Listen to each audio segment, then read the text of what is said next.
Donc je m'appelle Nicolas Quétard, j'ai 43 ans, je suis pacsé, je suis papa de 2 jumeaux de 10 ans, un garçon et une fille.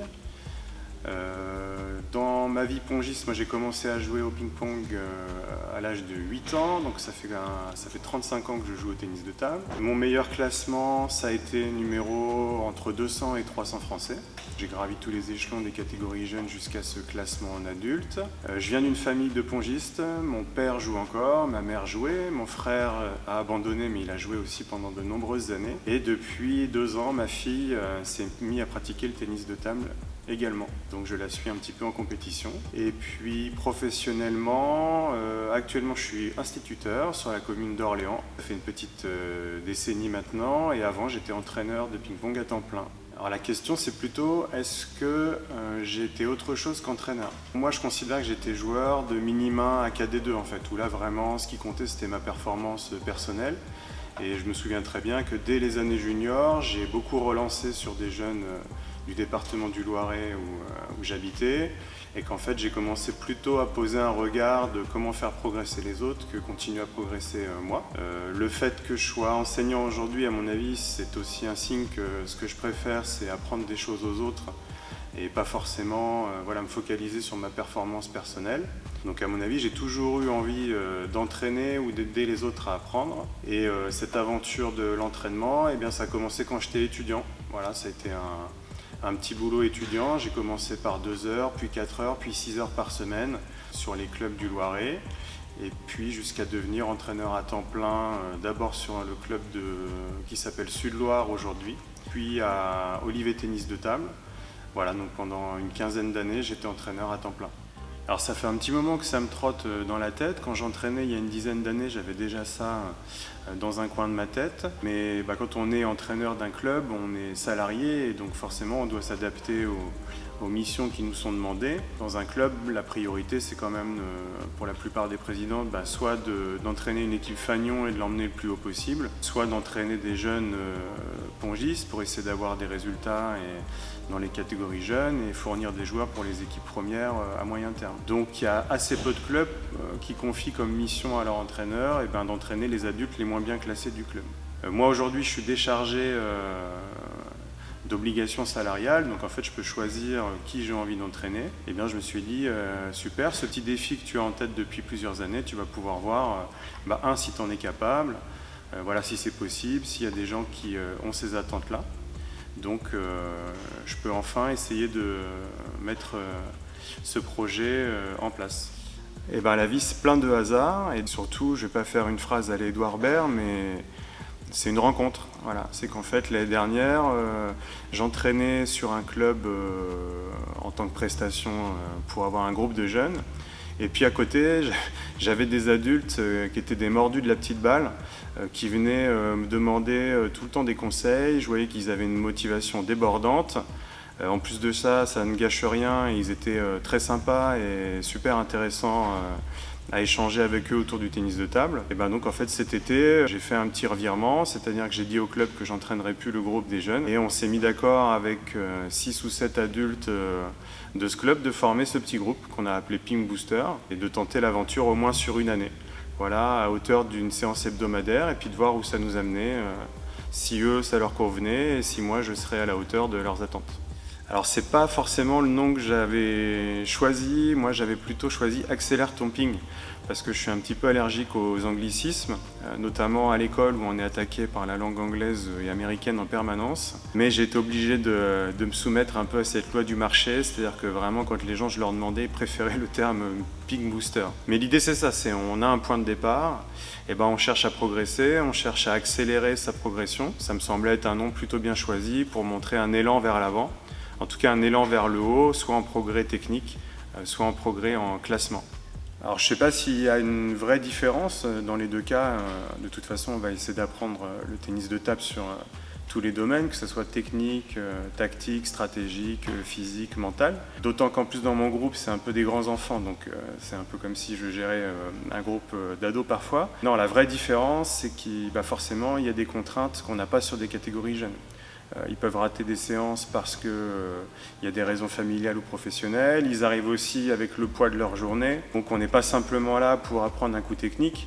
C'est aussi passer un bon moment, se défouler, vider la tête. Donc bien sûr, nous, on est en ligne de mire de progresser et de devenir meilleur. Mais moi, je dois prendre en compte voilà, tout ce qui fait partie de leur vie, ceux qui doivent aussi s'occuper de leurs propres enfants, amener dans d'autres activités. Donc 7h30 ou ces 2 heures qu'on passe ensemble, c'est une bulle d'oxygène aussi pour eux. Et il ne faut pas que je sois trop rébarbatif sur de la répétition technique. Voilà, il faut aussi qu'il y ait un plaisir de jouer, un plaisir de se dépenser. Donc ça, c'est peut-être la spécificité de ce groupe adulte par rapport à un groupe jeune. Après, la deuxième chose, c'est que souvent quand j'entraîne des groupes jeunes, en fait, je me donne moi 3 saisons pour atteindre vraiment un très grand niveau de performance. Et j'essaye de faire comme si on allait de marche en marche. Donc d'abord un grand travail technique, puis une préparation à la compétition. Et puis du coup, la 3e saison, là, tout est lancé. Généralement, les progressions sont exceptionnelles. Là, sur un groupe d'adultes, je ne peux pas leur dire que le bonheur ou la gratification elle sera différée à 3 saisons. Donc il faut qu'ils aient tout de suite du plaisir, il faut qu'ils aient tout de suite des résultats. Donc je m'adapte avec ce qu'ils savent déjà faire. Comment est-ce que moi je peux venir ajouter des choses pour qu'ils gagnent tout de suite des matchs. Si c'est un geste technique qui les bloque, comment est-ce que je peux leur faire réussir même si la technique n'est pas parfaite, qu'elle n'est pas exactement comme celle du catalogue. Donc voilà, la grande différence, c'est qu'on est un petit peu plus pressé dans la recherche du plaisir et du gain immédiat qu'avec un groupe jeune où voilà, on peut se laisser quelques saisons pour s'accomplir. Alors il n'y a pas de séance type et puis de toute façon ça fait partie de plein de métiers, notamment les métiers d'apprentissage, ça change souvent par rapport à ce qu'on a prévu. Mais dans l'idéal, il y a une partie de service. Voilà, il y a un travail technique du service ou un travail tactique du service. Il y a souvent une partie de travail au panier de balle pour la répétition d'un coup. Donc ça peut être sur plusieurs semaines en augmentant la difficulté ou en augmentant l'incertitude. Voilà, si on est sur un cycle pour réussir la première balle en top spin coup droit, on va répéter ce geste au panier de balle pendant plusieurs semaines. Là, je me mets souvent en bloc. Et parce que dans les groupes les plus petits en classement, ce qui est dur, c'est d'avoir une qualité de partenariat très haute. C'est très très difficile de distribuer une balle propre et de qualité au tennis de table. Donc j'essaie d'avoir au moins sur 10 minutes tous les joueurs du groupe en face de moi en relance.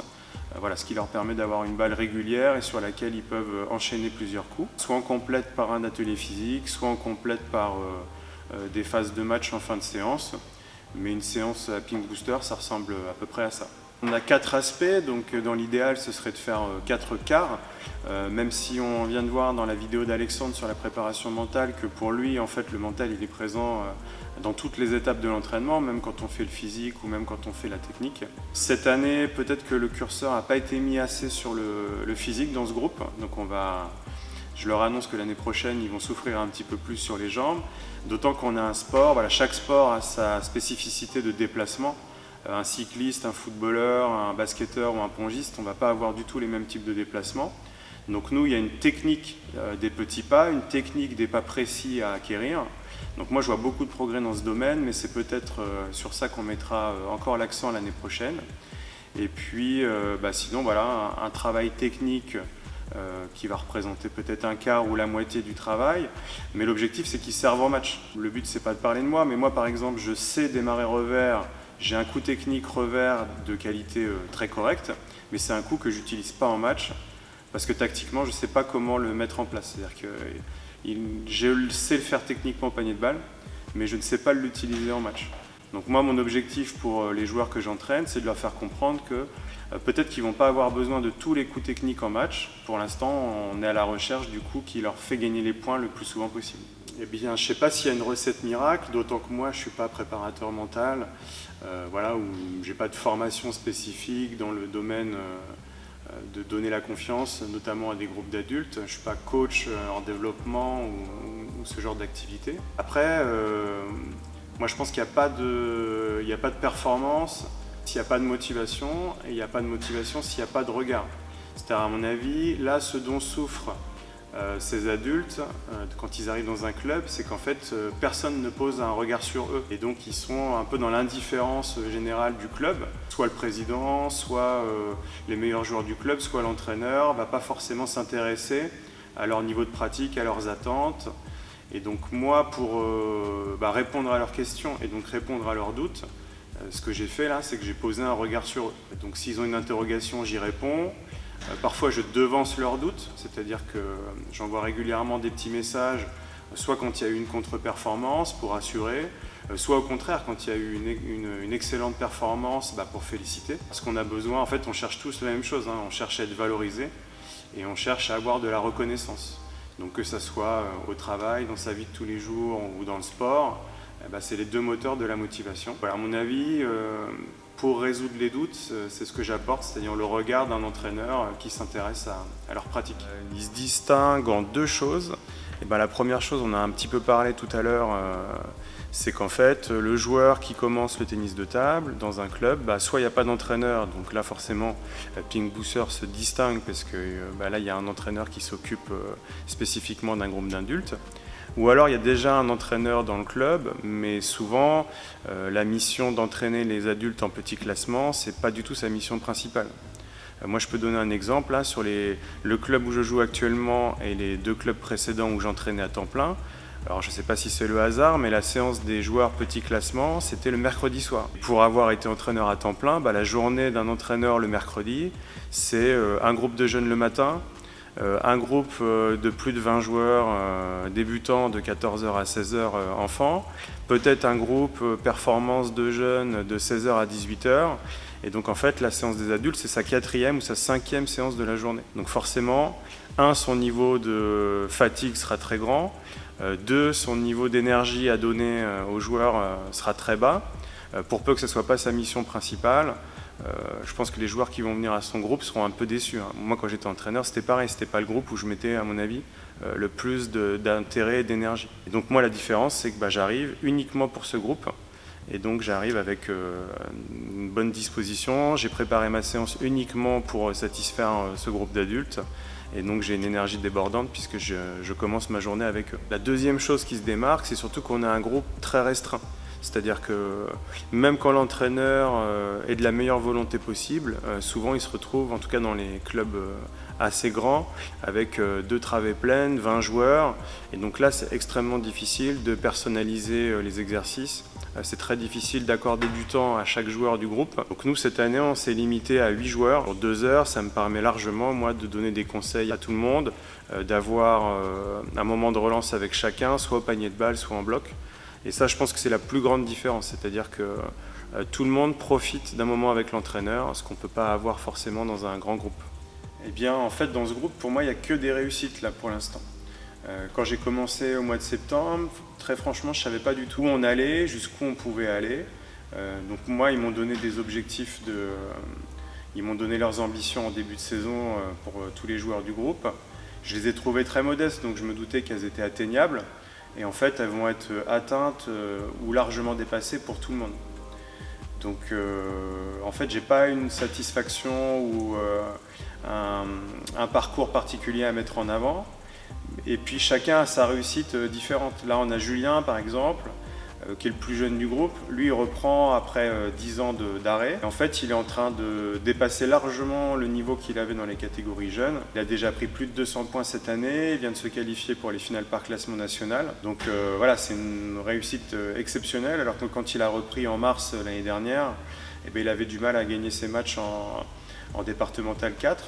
Donc là, voilà, c'est une progression fulgurante. Après, on va avoir Vincent. Voilà, commencé le ping à 40 ans. Classement 5. Lui, son obsession, c'était de réussir à topspinner coup droit parce que c'est un geste technique qu'il n'arrivait pas à maîtriser tout seul. Bon, voilà, cette année, non seulement il arrive à prendre l'initiative en coup droit et être agressif, et puis surtout, là, il va passer la barre des 700.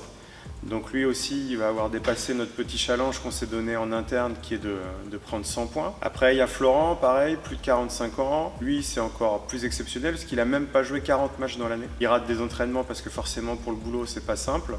Donc en fait, avec la moitié du programme, il a déjà passé la barre des 100 points. Alors que ça faisait 2 saisons qu'il plafonnait à 850. Là, il va passer la barre des 950 et à mon avis, il a plutôt le classement 11 dans la raquette. Donc voilà, c'est pareil pour tout le monde. Guillaume, 150 points de prix. Il a acquis le top spin reverse cette année. Il est super content d'avoir ce nouveau coup technique au catalogue. Il y a Luc. Luc, à mon avis, on a failli le perdre au mois de novembre-décembre. J'ai senti que la motivation baissait parce qu'en fait les résultats en match étaient un peu décevants selon son regard. Et puis moi là, mon objectif ça a été de le convaincre que sa gestuelle elle était adaptée à jouer avec un picot. C'est un drôle de challenge, c'était pas facile de le convaincre. Sauf que sur cette deuxième phase, là, depuis qu'il a changé de matériel, il va pas être loin de flirter avec les 100 points également. Et puis surtout, il prend du plaisir en match, il est à plus de 50% ou 60% de victoire. Donc c'est un challenge réussi. Je terminerai aussi avec Nicolas. Lui, il n'a pas acquis les 100 points pour l'instant. La progression technique, elle est fabuleuse. C'est-à-dire qu'il avait presque aucun coup technique de maîtriser quand on a commencé la saison. Et là, top spin coup droit, c'est acquis. Il a une gamme de services latéraux qui est de très bonne qualité. Il a acquis la poussette revers. Donc à mon avis, ça annonce une saison prochaine absolument exceptionnelle. Donc voilà, après on a Cyril qui va nous rejoindre très bientôt. On a David qui va nous rejoindre très bientôt. Et donc on pourra parler de bilan dans les mois à venir. Et bien en fait là, ce groupe qui est vraiment excellent dans l'attitude, qui est excellent dans l'humour, c'est vraiment une bande de copains qui vient jouer au ping-pong. Et ben moi ça m'a redonné aussi un élan. Là ça faisait 2-3 ans que je faisais des heures dans des clubs, mais que je trouvais que soit la motivation des joueurs que j'avais en face de moi n'était pas au top, soit que les groupes étaient trop grands et donc en fait j'arrivais pas à faire progresser les joueurs comme je le souhaitais. Donc j'étais un petit peu déçu, je restais un petit peu sur la réserve en fin de saison à chaque fois. Donc là les gars, ils me redonnent l'envie des premières années que j'ai connues quand j'entraînais en club. J'espère que eux attendent la séance tous les mercredis. Moi en tout cas, je l'attends avec impatience.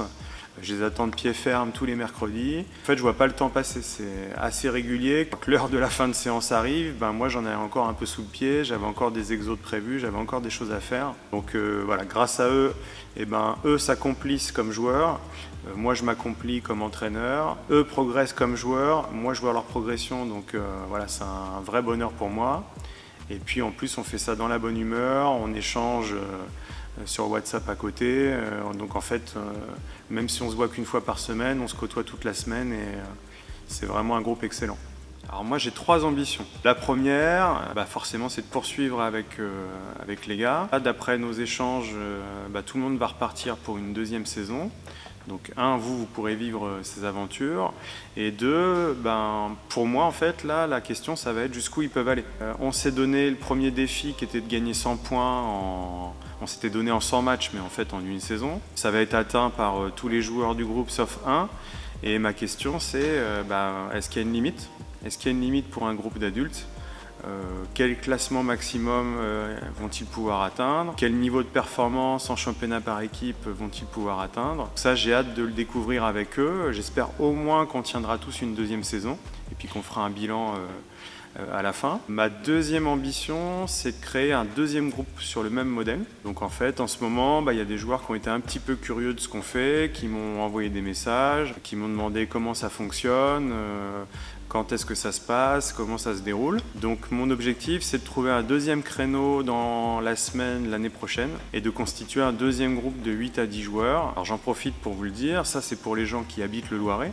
Mais si vous êtes habitant proche d'Orléans, que vous êtes dans une envie de progression et que vous êtes un adulte, n'hésitez pas soit à me faire un petit message sur la chaîne, soit à m'envoyer un mail, vous le trouverez sans difficulté. Donc on va constituer un autre groupe. Il y a pas mal de places déjà de prise, mais il reste quelques places pour les curieux. Et puis ma troisième ambition, c'est ce que j'expliquais un peu tout à l'heure, c'est est-ce que c'est possible de faire ce groupe Ping Booster, mais pas en présence, c'est-à-dire simplement par l'intermédiaire soit d'une formation clé en main, soit d'un accompagnement avec WhatsApp ou avec des vidéos. Et donc, je ne sais pas si j'arriverai à le faire à l'horizon de septembre 2025, mais en tout cas, très rapidement, j'aimerais proposer un entraînement en ligne. Donc pareil, s'il y a des curieux qui voudraient être mes premiers cobayes, qu'ils n'hésitent pas à me faire un petit message, on peut échanger, voir quelles sont leurs attentes. Pareil, ça peut être simplement se réserver 8 à 10 places pour l'année 2025-2026 et essayer d'obtenir cette progression de 100 points sur l'année. Alors moi, il y a un aphorisme que j'aime beaucoup, que je me répète souvent, c'est « apprends comme si tu allais vivre toujours ». Et agis comme si tu allais mourir demain. En fait, même si ça n'est que du tennis de table, c'est aussi un lieu où on peut s'accomplir. Donc si dans un coin de la tête d'un joueur, il y a l'envie de s'entraîner sérieusement au ping-pong, en fait, il ne faut pas attendre. Il faut agir, et donc il faut s'inscrire dans un club, il faut essayer de chercher un entraîneur au plus près de chez soi. Si dans son club on ne trouve pas ce qu'on attend, il faut peut-être aller taper à la porte des clubs qui sont à côté, ou simplement trouver un partenaire d'entraînement avec qui on s'entend bien et on va progresser. En tout cas, il faut agir tout de suite. Et puis la deuxième chose, c'est qu'en fait, même si on est déjà vétéran, il n'y a pas d'âge pour apprendre. Donc forcément, on n'ira pas tutoyer les sommets du tennis de table, mais en revanche, il n'y a rien qu'empêche d'avoir une grande progression, d'avoir un classement très acceptable, même en commençant à plus de 40 ans. Là, j'entraîne un joueur qui vient d'un autre sport, qui est déjà 12 au classement mensuel après 2 ans de tennis de table, qui a déjà perfait à 15 cette année, et en fait, je ne vois pas tellement quelle est sa limite. Peut-être que la limite, ce sera le temps qu'il pourra y consacrer. Et puis un deuxième exemple, moi cette année en championnat, j'ai joué un joueur là, qui avait commencé le tennis de table à 46 ans, qui jouait avec un anti-top et un picot, donc un jeu très atypique, et qui, moi quand je l'ai joué, il était presque 14. Donc il n'y a vraiment pas d'âge pour, un, s'amuser, deux, apprendre, mais par contre il faut s'y mettre sérieusement tout de suite et apprendre les choses avec sérieux. Alors pour finir, je compte sur vous pour 2 choses. Premièrement, vous abonner à ma chaîne. Comme ça, vous ne raterez pas les nouvelles vidéos, notamment les vidéos techniques qui vont arriver très bientôt. Et puis la deuxième chose, on repart à la salle, on s'entraîne dur et on va gagner les 100 points comme les joueurs de Ping Booster l'année prochaine.